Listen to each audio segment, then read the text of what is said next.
اب ان پریشانیوں کا حل تلاشنے کے لیے لوگ کیا کرتے ہیں؟ غلط طریقے اختیار کرتے ہیں، جبکہ اسلام میں اس کے اچھے طریقے، صحیح طریقے ہیں، وہ چھوڑ کر غلط طریقے اختیار کرتے ہیں۔ غلط طریقے کیا؟ کوئی جاتا ہے جادو کرانے کے لیے، بھائی میرا دکان تو اچھا ہے لیکن ہاتھ میں پیسہ نہیں ٹک رہا، کیا کیا جائے؟ اب وہ جادوگر ایک نیمبو، ایک ناریل پڑھ کر دے دیتا ہے، یعنی تو وہ تانبے کے، پتل کے وہ جو پتے ہوتے ہیں اس میں نقشہ وغیرہ، نمبر وغیرہ لکھ کر تغرے دے دیتا ہے، بیٹے یہ تیرے گھر میں لگا لے، دکان میں لگا لے، فلاں فلاں، تجھے جادو سے کوئی بھی ہلاک نہیں کرے گا، تو آباد ہو جائے گا۔ کیا جادو کرنا، کیا نیمبو ناریل سے اپنے پریشانیوں کا دفاع کرنا صحیح ہے یا غلط ہے؟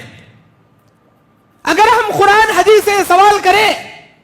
تو قرآن اور حدیث ہم کو یہ جواب دیتے ہیں کہ یہ بالکل غلط طریقہ نہیں، شرکیہ، کفریہ طریقہ ہے، یہ طریقہ صحیح نہیں ہے، تمہارے پریشانیوں سے بچنے کا یہ طریقہ صحیح نہیں ہے۔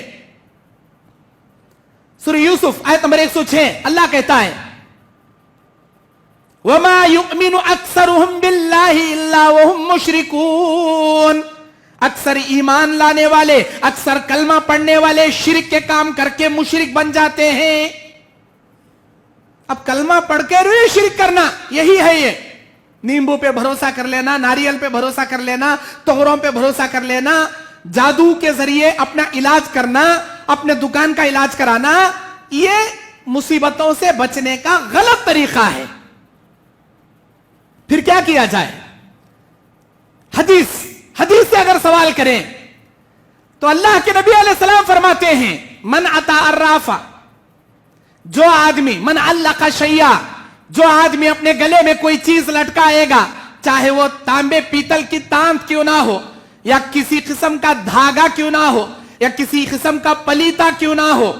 یا کوئی تعویذ گنڈا کیوں نہ ہو، من علق شیئا اکل الیہ یوم القیامہ، جو آدمی دنیا میں کوئی تعویذ پلیتے لٹکا کر یہ بھروسہ، یہ امید لگائے گا کہ یہ تعویذ مجھے جادو سے بچائے گا، یہ پلیتا مجھے نظر بد سے بچائے گا، یہ پلیتا، یہ تعویذ مجھے دنیا کے آفتوں سے بچائے گا، یقیناً اس نے کفر کیا، اس نے شرک کیا۔ من علق تمیمۃ فقد اشرک، جس نے کوئی تمیمہ لٹکایا اس نے شرک کیا، اور قیامت کے دن اللہ اسی کے حوالے کرے گا تو نے اس پر بھروسہ کیا، جا میں تجھے جہنم میں ڈالوں گا، وہ بھروسہ جو مجھ پر کرنا چاہیے تھا تو نے اس تعویذ پر کیا، جا میں اسی کے حوالے تجھے کرتا ہوں۔ تو پتہ یہ چلا تعویذ، پلیتا، نیمبو، ناریل، تغرے، ان چیزوں سے اپنے دنیاوی پریشانیوں کا حل تلاشنا بالکل غلط طریقہ ہے، شرک کا راستہ ہے، کفریہ طریقہ ہے۔ بعض لوگ اپنی دنیاوی پریشانیوں سے بچنے کے لیے اور کیا کرتے ہیں؟ فائل کھولنے کے لیے جاتے ہیں، میں کتنا کما رہا ہوں، ہاتھ میں پیسہ نہیں ٹک رہا، کیا ہوا ہوگا مجھے، میرے ہی گھر میں کون کی ہے چوری کر رہا ہے، یا میرے خاندان میں کوئی ہے جو مجھ پہ کرا رہا ہے، یا میرے پیسے میرے نوکر چاکر اندر سے ایکسپٹ کر رہے ہیں، وہ نکال رہے ہیں۔ اب یہ جانچنے کے لیے، فائل کھولنے کے لیے جاتا ہے۔ کیا یہ طریقہ صحیح ہے آپ کی پریشانیوں سے بچنے کا حل؟ بعض لوگ وہ راستے میں بیٹھے ہوئے طوطے بابا کے پاس جاتے ہیں، طوطے سے وہ چند کارڈ اٹھاتا ہے، ایک کارڈ اٹھا کے رکھ کر اندر چلا جاتا ہے، سکھایا ہوا طوطا، طوطے کو سکھاؤ تو سیکھ جاتا ہے، اور وہ فائل کھول کے بولتا ہے کہ تمہارے سالے صاحب تمہارے اوپر جادو کرا رہے ہیں، یا تمہارے پیسے چوری کر رہے ہیں، یا تمہارے فلاں فلاں، ایک بھی سچ نہیں ہوتا، پورا جھوٹ، اس کا جھوٹ پلندہ اپنے بھیجے میں رکھ کر ساری رشتہ داریوں کو یہ خراب کر لیتا ہے۔ رشتہ داریاں، آپسی بھائی چارگی، آپسی معاملات سب بگاڑ لیتا ہے۔ کیا فائل کھولنے کا طریقہ صحیح ہے؟